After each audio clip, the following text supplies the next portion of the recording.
imam itu jangan pernah bicara di tempatnya menjadi imam. Aja lalu gaga ada lino na lepaka lilakun rona mancajima. Ya kau angkat tahu mewai ada bergeser dari mihrabmu kemudian kau bicara.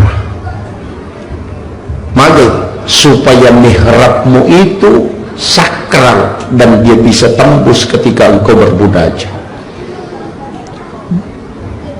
Kemudian imam jangan tinggalkan masjid 2 waktu, sesudah sholat isya dan sesudah sholat subuh, kecuali dia baca Fatihah 9 kali. Ini yang susah. Ini tidak ada dalam kitab fikih, hanya diajarkan dalam tasawuf. Fatihah pertama kepada Nabi, Fatihah kedua kepada seluruh Nabi dan Rasul. La jami'il anbiya wal mursalin wasyuhada wassolihin wal malaikat. Pakai ini tawadhu sekali ya. Ngaku bodoh tapi baca ayatnya canggih. Emang begitu orang alim ya. Barakallahu fikum. Itu di situ letaknya Pak Bu sebenarnya. Sederhana sekali. Yang selama ini orang salahkan. Saya itu Pak, setiap ke Makassar dari Sidrap, pasti saya singgah di makamnya Guru Taqi Abdul Rahman Abu Dalil. Pasti saya singgah. Kalau sudah lewat saya kembali. Saya suka bertawassul kepada beliau, sehingga kirimkan Fatihah surah Al-Ikhlas, kemudian saya berdoa, ibu telinga barakah, teliti barakah anak-anak dan keturunanku, pada barakah engkau telingi atau pandrita. Itu namanya tawassul. Ia mina salah ko makadaki opun ngano pasalamak ka, itu tawassul namanya. Itu yang musyrik. Bedakan ya. Makanya pengantin baru itu disuruh syara makam. Sebelum dia berhubungan dengan istrinya, datang ke kuburan, minta kepada Allah supaya berkah yang diberikan kepada wali itu diberikan juga kepada kita kelak ketika anak kita lahir. Maka dari itu musyrik tidak. Kenapa di kuburan? Karena Nabi Rasulullah sendiri mengatakan bahwa setiap malam Jumat ruhnya orang muslim yang telah wafat dikembalikan oleh Allah ke kuburnya. Itulah sehingga kenapa Nabi ziarah makam setiap jam 12 malam di malam Jumat, nanti pulang kalau menjelang subuh. Kita ziarah makam sudah lebaran, datang selfie-selfie, tidak ada doa. Tidak begini cuma di sana saja. Menurut kampung apa ya? Maka boleh. Ada dalilnya, ada di dalam Al-Quran. Kita baca setiap sholat, ihdinas siratal mustaqim, siratal ladzina an'amta alaihim. Kenapa kita pakai siratal ladzina an'amta alaihim, bukan siratal nabi, bukan siratal malaika, tapi kenapa siratal ladzina? Jalannya orang-orang an'amta yang telah engkau beri nikmat. Itu yang kita minta. Ini kan, makanya ziarah makam itu penting sekali. Datangi makam, bacakan Fatihah, baru minta kepada Allah. Jangan minta di makam. Cuma kita di situ meminta kepada Allah setelah membacakan, karena di situ bisa nyambung. Seandainya doa Pak cukup kalau di masjid, Nabi tidak usah disuruh pergi ke kuburan mendoakan jenazah. Seandainya kurang apa doanya Nabi kalau di masjid, kurang apa doanya Nabi di rumah. Tapi kenapa dia diminta mendatangi kuburan di malam hari? Karena ada di situ doa yang bisa mustajabah. Cuma orang tidak tahu, karena itu dia tidak melihat dalil ke situ. Dia hanya melihat orang yang berdoa. Apa bedanya agak si salana nareko angkat atau letek bola baru, nah makanya lada bola na tita menreke ukur bola na langsung ni maka da buang tali toka kasih bola matu mako akan jane sama. Kenapa ke rumahnya orang berdoa, kenapa tidak di rumah saja? Itu sama tadi. Beda sedikit saja. Ini yang kadang disalahkan orang-orang yang tidak paham dengan amaliyah Ahlus Sunnah wal Jamaah. Ini sudah berapa? Tinggal 10 menit 1 jam ya. Belum ya. Kemudian ini penting juga. Imam ini saya dapat dari guru tak. Imam itu jangan pernah bicara di tempatnya menjadi imam. Aja lalu gaga ada lino na lepaka lillah kun rona mancajima. Ya kau angkat tahu mewai ada bergeser dari mihrabmu kemudian kau bicara. Maka supaya mihrabmu itu sakral dan dia bisa tembus ketika engkau bermunajat. Kemudian imam jangan tinggalkan masjid 2 waktu, sesudah sholat isya dan sesudah sholat subuh, kecuali dia baca Fatihah 9 kali. Ini yang susah. Ini tidak ada dalam kitab fikih, hanya diajarkan dalam tasawuf. Fatihah pertama kepada Nabi, Fatihah kedua kepada seluruh Nabi dan Rasul. La jami'il anbiya wal mursalin wasyuhada wassolihin wal malaikatil muqarrabin al-Fatihah. Kemudian yang ketiga, yang penting, 4 ulama wali kutub, Syekh Abdul Qadir Jilani, Syekh Ahmad Ar-Rifai, Syekh Ibrahim Ad-Dasuki, Syekh Ahmad Al-Badawi. Kalau ada perempuan hamil, ya kung kemakun remat tampu, sebelum tidur ajen neki, setelah berwudu bacakan Fatihah kepada 5 orang ini.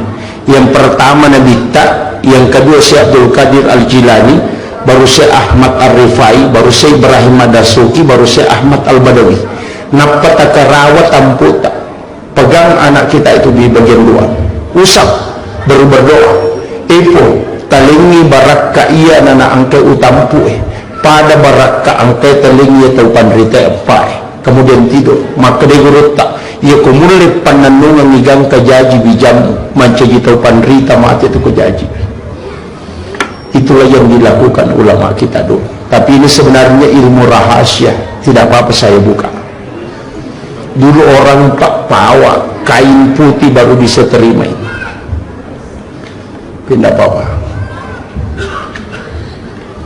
Kemudian saya lanjutkan. Makanya Rasulullah ketika dipanggil oleh Allah itu Rasulullah menerima sholat, tidak ada yang dampingi. Jadi ya Nabi terima sampaja demetoga tetap dampingi, tidak ada malaikat satupun yang mendampingi, karena malaikat Jibril hanya sampai di Baitul Ma'mur, langit ke-7 baru Baitul Ma'mur, hanya sampai di situ. Tidak bisa naik dia ke atas. Makanya dia beritahu kepada Rasulullah, ya Muhammad, lanjutkan perjalananmu. Saya hanya sampai di sini. Ketika saya melewati alam ini, maka saya akan hancur. Itulah kenapa Imam Ja'far dalam kitab Al-Barsanji dia mengatakan, anta nurun fauqa nurin. Muhammad, engkau cahaya di atas cahaya. Karena Jibril adalah cahaya, tapi kau masih bisa mengalahkan cahayanya Jibril. Banyak yang menyalahkan karena dia mengaitkan Quran surah An-Nur ayat 35 nurun ala nur, bahwa kalimat anta nurun fauqa nurin nasani nabi tayasi ini ya Allah Ta'ala. Padahal yang dimaksud Imam Ja'far adalah Rasulullah anta nurun fauqa nurin, di atasnya Jibril. Itu kuncinya. Karena di Baitul Ma'mur inilah malaikat bertawaf. Nah, di situ kan ada tiang aras. Sebelah kanan tiang aras itu, di situ mimbarnya Nabi Ibrahim, itu jalur masuk ke dalam surga. Di sebelah kirinya itu jalur masuk neraka, di situ mimbarnya Rasulullah. Kru mimbarakna Nabi Tak. Makanya Sayyidina Ali kan bertanya, kenapa mimbarmu di situ ya Rasul? Agar Nabi Tak, saya meminta kepada Allah supaya diletakkan di sebelah kiri aras. Magai, karena itu jalur masuk ke neraka. Kalau nanti ketika ada umatku yang akan digiring masuk ke neraka, maka saya akan turun dari mimbarku dan bersujud di hadapan Allah, minta supaya dia diampuni dan dimasukkan ke dalam surga. Itulah makna kalimat wasyarafa wattarajata aliyata rafi'ah wa ba'ashu maqaman mahmudan alladhi wa'adata innaka la tukhliful mi'ad. Makanya Rasulullah mengatakan, siapa yang mendengarkan azan kemudian dia menjawab dan bersalawat kepadaku kemudian membaca doa sesudah azan, maka pasti dia mendapatkan syafaatku. Karena di situ janjinya Rasulullah. Cuma banyak orang tidak memanfaatkan ini, Pak Bu.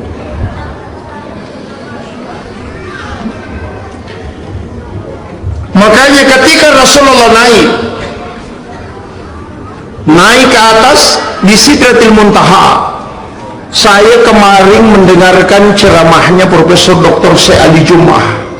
Di atas Sidratil Muntaha itu ada satu alam. Kalau dulu Guru Ta'al Mukarram Haji Abdul bin Yusuf Kalisidendreng itu mengatakan itu adalah alam istawa. Tapi Profesor Dr. Syekh Ali Jum'ah, Mufti Mesir itu mengatakan itu adalah alam pena.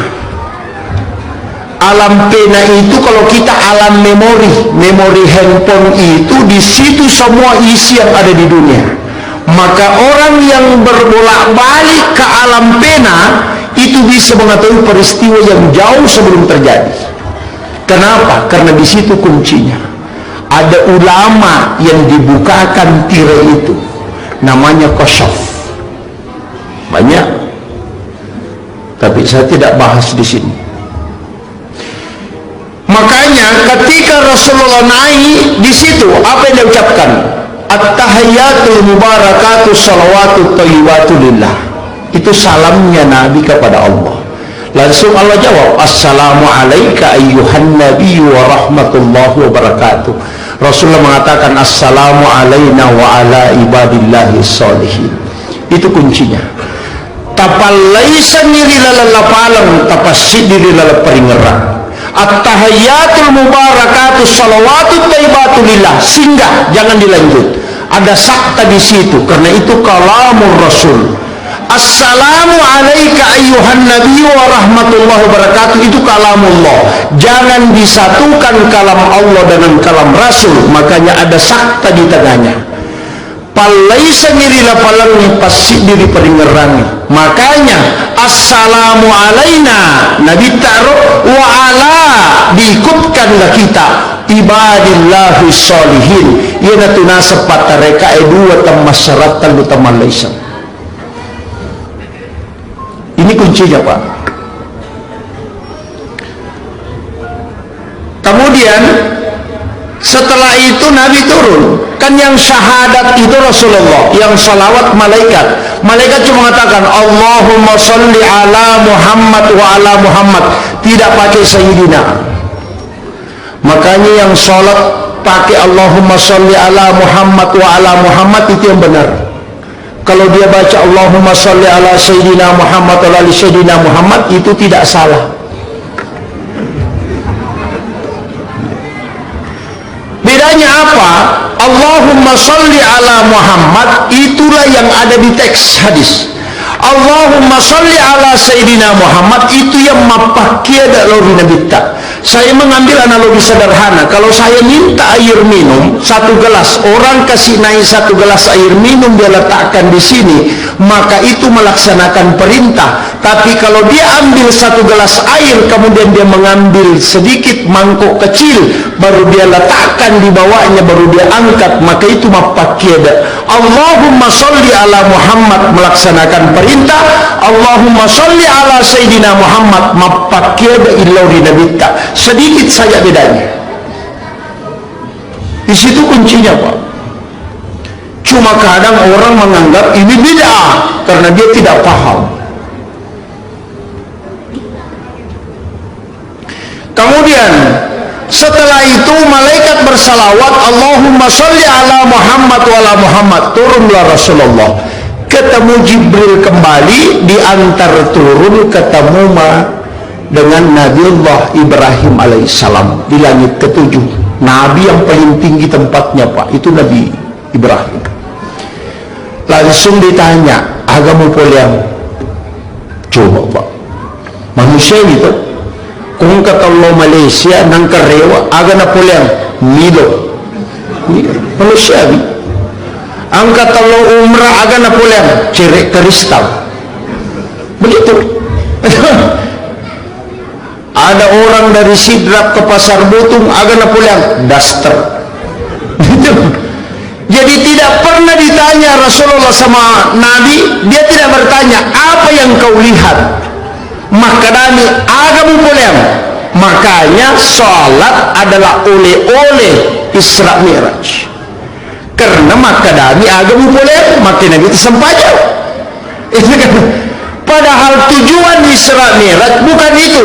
Apa tujuan Isra Mi'raj? Allah sudah sampaikan, informasikan, linuriyahu min ayatina, untuk memperlihatkan tanda-tanda kebesaran Allah. Kenapa ada salat? Itu oleh-oleh. Makanya Ibrahim bertanya, apa yang kau bawa? Salat berapa? 50. Oh iya, saya titip salam kepada umatmu kalau dia kerjakan. Makanya ada kalimat salam kepada Ibrahim, kama shallaita ala Ibrahim. Kenapa kita salam kepada Ibrahim? Karena dia berjanji, ya Muhammad, ketika dia mengucapkan salam kepadaku, setengah sedekahku pahalanya kusarahkan kelak di yaumil akhir. Itu ada bonus dari Nabi Ibrahim nanti Pak, yang baca kama shallaita ala Ibrahim itu. Bonusnya apa? Sedekahnya Ibrahim. Apa sedekahnya Ibrahim? Dia berdoa, ya Allah, berikan aku kesempatan untuk memberi makan kepada seluruh umat hambamu sampai dunia kiamat. Dan itu dikabulkan oleh Allah. Diperintahkan Jibril masuk ke dalam surga mengambil segenggam kapur, diserahkan ke Ibrahim, baru Ibrahim taburkan ke laut, dan itulah yang menjadi garam, sehingga tidak ada manusia yang tidak makan garam. Itu sedekahnya Ibrahim sampai akhir zaman. Tapi ada berkahnya. Kalau kita baca kitab, dalam kitab Hiyalinuddin, Imamul Ghazali membahas ketika adab makan. Siapa yang makan sedekahnya Ibrahim sebelum memakan makanannya, maka dia akan diberikan kecerdasan sebagaimana cerdasnya Nabi Ibrahim. Makanya kalau ada anak-anak kita mau pintar, kapan ripat jecek dek sebelum makan. Cerdas itu. Itu doanya Ibrahim, Pak. Kayaknya ulama dulu itu lakukan terus. Yang kedua, orang yang makan garam sebelum makan makanan itu tidak akan keracunan makanan, karena itu yodium asli. Yang ketiga, ini yang paling bagus, tidak ada laki-laki yang lemah syahwat yang makan garam sebelum makan makanannya. Itu berkahnya. Nah, makanya banyak orang tidak mengamalkan itu, Pak. Itu doanya Ibrahim luar biasa.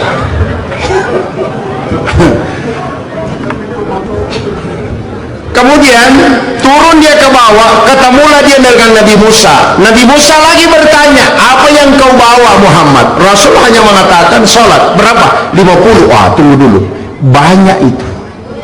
Umatku saja yang kuat umurnya panjang itu berat dia lakukan, apalagi kalau umatmu. Sehingga Nabi dengan saran Nabi Musa naik mengurang, minta kurang. Nabi dikurangi 5, naik lagi disuruh Nabi Musa kurang terus. 9 kali Nabi bolak-balik, tinggal 5. Nabi Musa mengatakan, naik lagi Muhammad, cukup 1 untuk kamu. Rasulullah apa yang dia bilang? Saya setiap naik 1 kali dikurangi 5, dari 50 menjadi 5. Kalau ini yang 5 lagi, nah saya naik pasti habis. Kecica mendrek tali mai kurangi na 5 menit, ya kau mendrek kacapui. Nabi mengatakan, Rasulullah mengatakan, wahai Musa, saya malu lagi ketemu dengan Allah. Saya berat. Apa kata Musa? Meneteskan air mata Nabi Musa dari mengucapkan Ahmad Ruhullah Muhammad Habibullah.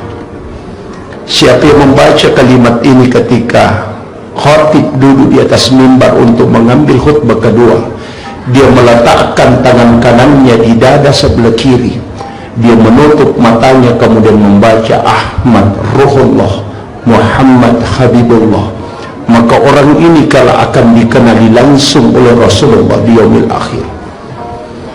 Kenapa Nabi Musa mengatakan Ahmad Ruhullah? Karena satu yang tidak bisa dilakukan Nabi Musa dan tidak diberikan oleh Allah, dia sudah bicara dengan Allah, doanya sudah diterima, tapi ada satu yang tidak bisa, ketemu langsung dengan Allah.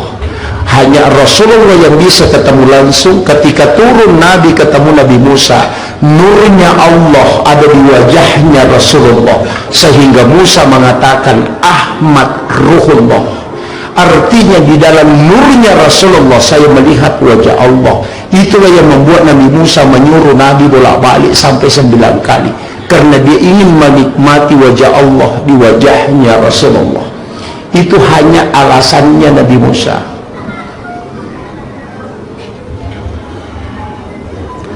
Karena kuncinya di situ, Pak. Setelah Rasulullah turun sampai ke bumi, dijaga betul 2 hari oleh malaikat Jibril. Setiap masuk waktu sholat disuruh sholat. Muhammad waktu subuh sudah masuk, Muhammad waktu duhur sudah masuk, asar sudah masuk. Makanya itu hanya pakai ukuran. Fajar sudah terbit, sampai matahari terbit sudah selesai, habis waktu subuh. Setelah bayangan sudah lewat dari bagian atas, sudah lewat sedikit, waktu duhur sudah masuk. Kemudian setelah bayangan lebih panjang daripada bendanya, asar sudah masuk Muhammad. Ketika matahari sudah tenggelam sempurna, maka masuk waktu maghrib. Setelah bayangan merah di ufuk barat sudah hilang, maka masuk waktu isya. Setelah muncul fajar kasib, maka itu habis waktu isya. Maka itu dijaga betul Nabi untuk diberitahu waktu sholat, bahwa ini perantara pembukaan sholat masuk akhir ini. Makanya Rasulullah mengatakan tidak ada jedah di situ kecuali sholat subuh sampai ke duhur. Yang lain itu nyambung terus. Makanya Rasulullah mengatakan kalau ada orang sholat duhur, dia sudah ruku 1 kali 1 rakaat, kemudian bangkit, kemudian orang azan asar, maka dia tetap dihukumi sholat pada waktu duhur. Kenapa? Karena kepalanya masih di duhur walaupun ekornya ada di asar. Itu kuncinya. Jadi jangan mengatakan yang terlambat itu sholatnya tidak sah. Tidak. Cuma mendapatkan ampunan karena dia sudah berdosa. Ini penting. Itu makanya di awal waktu itu rahmat Allah. Kalau mau ambil rahmat awal, sama dengan kalau Pak Sekca mengundang. Kalau undangan jam 8, rapat jam 8, kita datang jam 7, pasti dia senang. Ini orang rajin betul. Tapi kalau undangan jam 8, jam 11 baru kita hadir, pasti Pak Camat geleng-geleng kepala, ini mau datang rapat atau mau bikin jengkel. Maka begitulah sehingga dimaafkan namanya. Dalam sholat pun begitu. Siapa yang datang sebelum masuk waktu sholat, maka orang itu kalau bercahaya seperti cahayanya bulan kalau dia di kemudian. Kenapa? Dia datang sebelum dipanggil. Imam Malik mengatakan, ya kau angkat tau bab pita na law masigi tau kutu ya. Apa yuli pinapelok. Iya, aja coba. Ini Imam Malik, ini Imam Malik ini. Kemudian di dalam sholat Nabi menangis setelah melaksanakan sholat. Magina terri Nabi tak, karena ada kekurangan. Ternyata sholat yang 50 itu hilang. Hanya 5 yang bisa dia lakukan 5 waktu. Maka turunlah malaikat Jibril memberikan obat ke kalbunya Rasulullah. Diberitahulah Rasulullah, ya Muhammad, selesai sholat engkau baca subhanallah 33, alhamdulillah 33, Allahu Akbar 33. Kenapa 33? 17 rakaat sholat ditambah 33, itu pas 50. Itulah jumlah sholat sebenarnya awalnya. Maka orang yang sudah salam tinggal membaca zikir itu akan mendapatkan pahala sholat yang 50 yang ditinggalkan oleh Rasulullah. Yana tunah kada nabi tanah pulang itu kasih melo ko kali to sogi ya ko meko kali unro ko baca ya ko pura ko masampaja bukalah karena kau mendapatkan pahala yang banyak. Itu kuncinya.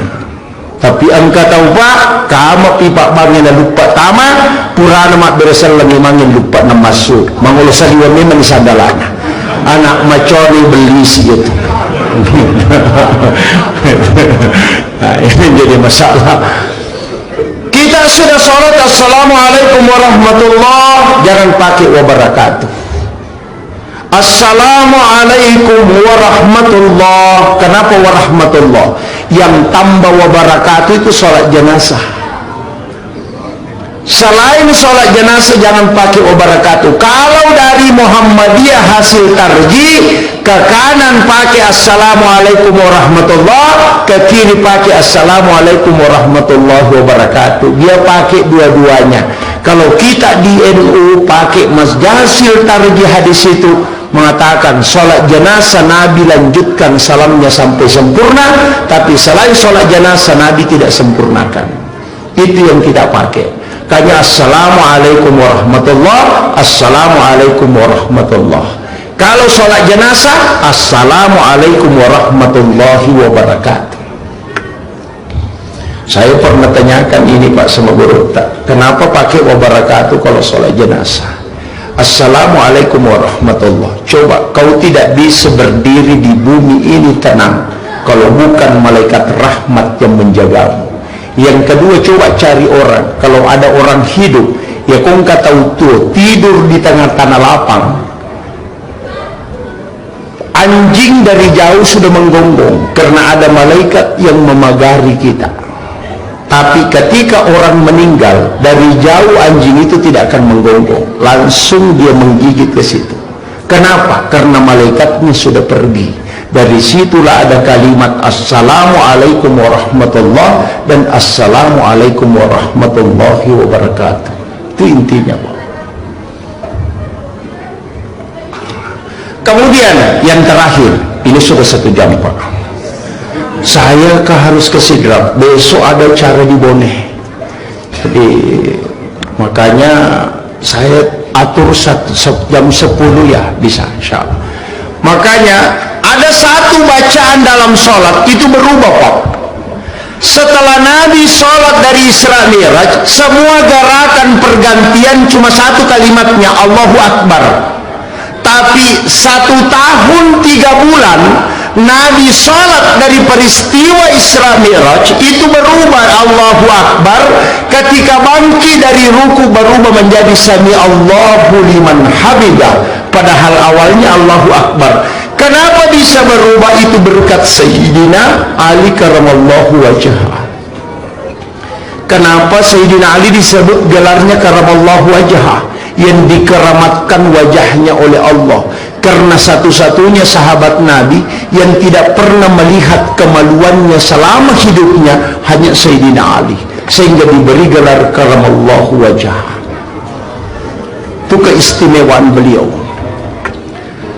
Sayyidina Ali itu pulang dari dakwah, tiba di rumahnya mendengarkan Hasan dan Husain anaknya menangis.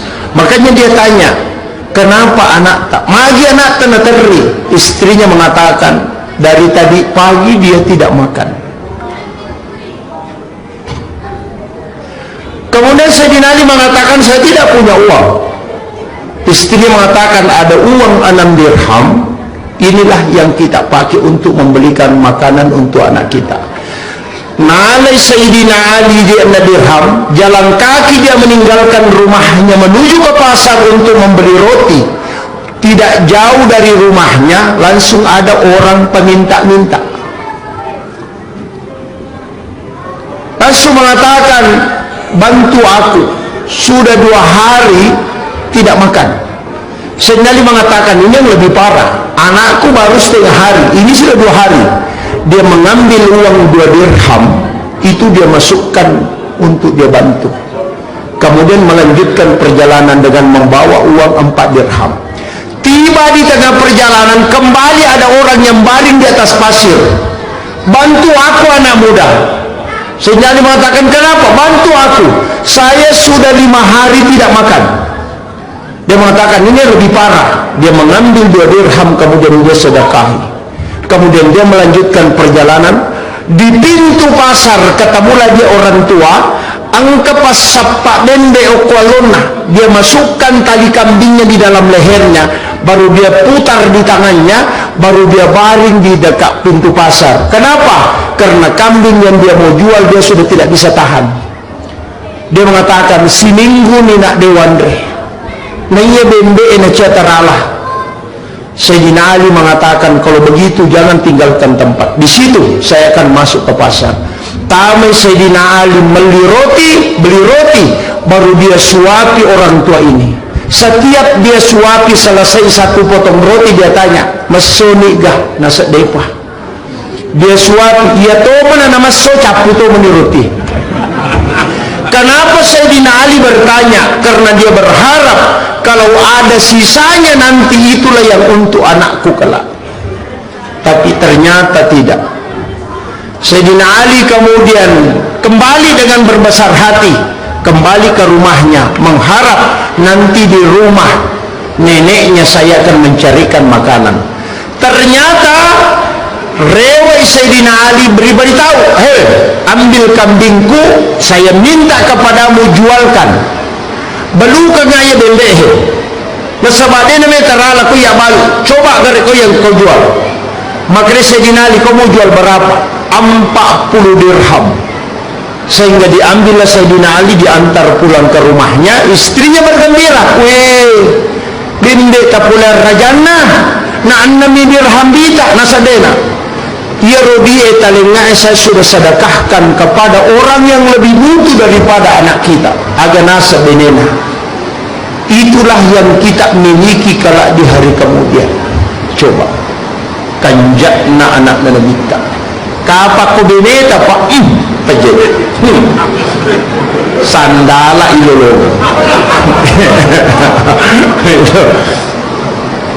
Makanya Sayyidina Ali mengatakan, ini amanah yang saya harus tunaikan. Saya diminta untuk menjual. Setelah dia tarik kambing ini pulang, dia mau bawa ke pasar kembali untuk dia jual. Di tengah jalan ketemulah orang yang di atas unta, langsung lompat kemudian memeriksa kambing ini. Napa mulai tandru na letu iko na paresa, napa makada hembo. Nene kumo pas sappa bembe makohe. Nelo kak meli bendemu, pak beli kasih 100 dirham. Sayyidina Ali mengatakan, saya tidak jual. Memang mau dijual tapi saya tidak jual 100 dirham. Kalau begitu anakmu kasih saya 200. Sayyidina Ali mengatakan, saya tidak jual. Kasih saya 300. Sayyidina Ali mengatakan, saya tidak jual. Langsung orang itu mengatakan, berapa kau mau jualkan, saya akan bayar. Agar nasa Sayyidina Ali, saya akan menjual dengan harga 40 dirham. Bayangkan Pak, nilau apadatu dirham dia tidak jual, karena itu amanah yang disampaikan bahwa 40 dirham harganya. Seandainya ini yang dipakai sama orang, Pak, selamat negara.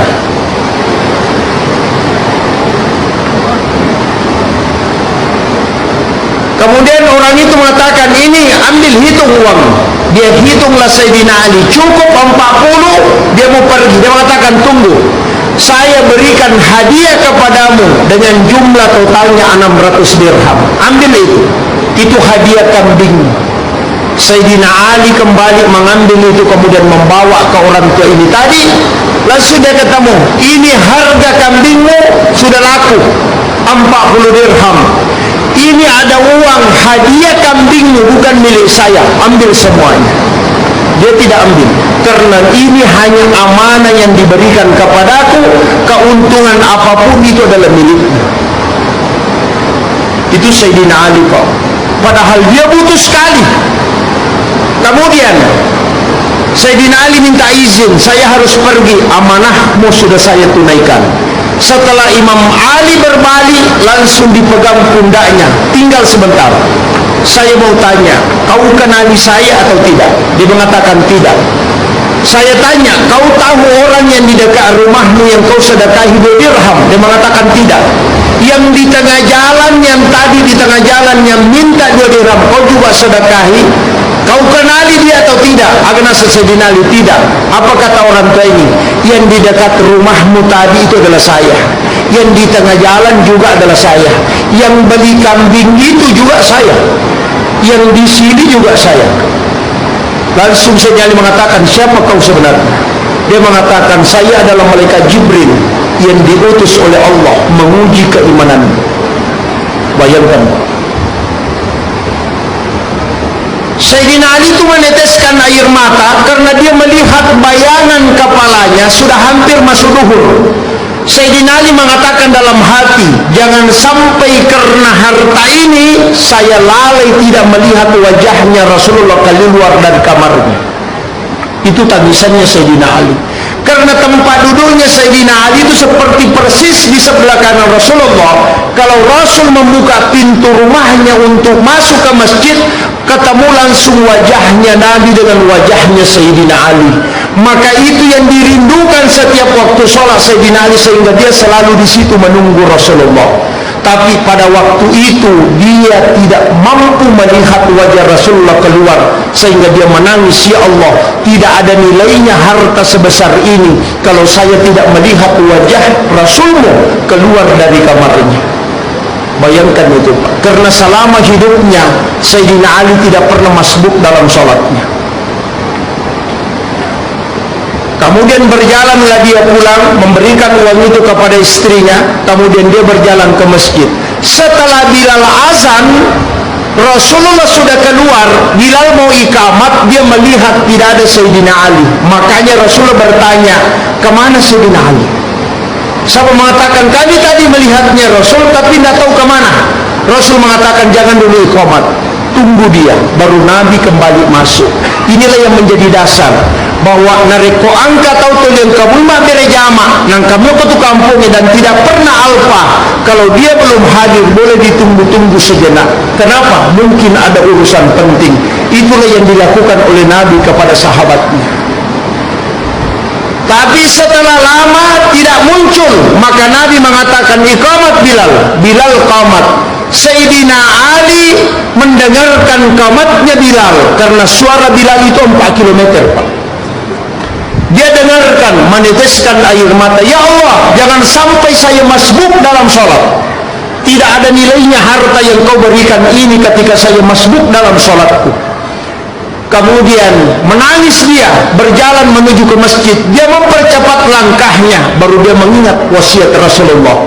Jika engkau terlambat menuju ke masjid, maka jangan merubah langkahmu, langkahlah dengan biasa, karena yang tergesa-gesa itu akan bersama dengan syaitan. Maka dia langkah dengan pelan, berjalan dengan biasa. Setelah tiba di tempat wudu, dia berwudu. Selesai berwudu, Nabi sudah rukuk di dalam sholatnya. Sayyidina Ali menangis, ya Allah, tidak ada nilainya harta yang kau berikan kepadaku. Aku masbuk di dalam sholat Rasulmu. Kemudian malaikat Jibril langsung turun ketemu Rasulullah. Ya Muhammad, jangan angkat kepalamu sebelum Sayyidina Ali masuk ke dalam masjid. Maka Sayyidina Ali masuk takbir, kemudian dia langsung ruku. Maka Nabi merubah kalimat Allahu Akbar menjadi Sami Allahu liman hamidah.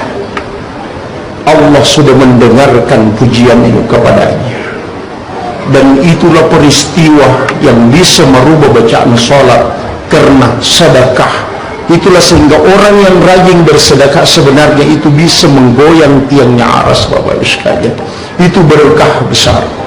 Akhirul kalam, wallahul muwaffiq ila aqwamit thoriq. Nasrun minallahi wa fathun qarib wa basyiril mu'minin. Assalamualaikum warahmatullahi wabarakatuh.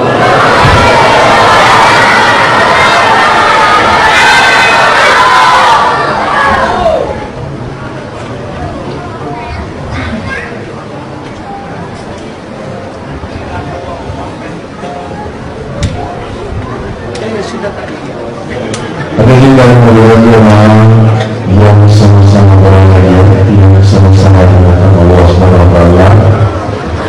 Ini juga kita telah bersama menyampaikan hikmah Isra dan Mi'raj Nabi Muhammad SAW yang disampaikan oleh Al-Muqta Ustaz Haji Mansur S.O.S.I. pengurus masjid yang berpendarus dan panitia pelaksana mengucapkan banyak terima kasih kepada Bapak Ustaz karena sudah meluangkan waktu untuk hadir mendengarkan hikmah Isra dan Mi'raj Nabi Muhammad SAW 1443 Hijriah. Dan disampaikan kepada seluruh hadirin bahwa jangan meronjak diri dan tempat duduk karena panitia akan membacakan konsumsi. Dan mengulang tadi apa-apa yang disampaikan oleh kita bisa bermanfaat bagi kita semua dan bisa diungkapkan atau dilakukan dalam keseharian kita.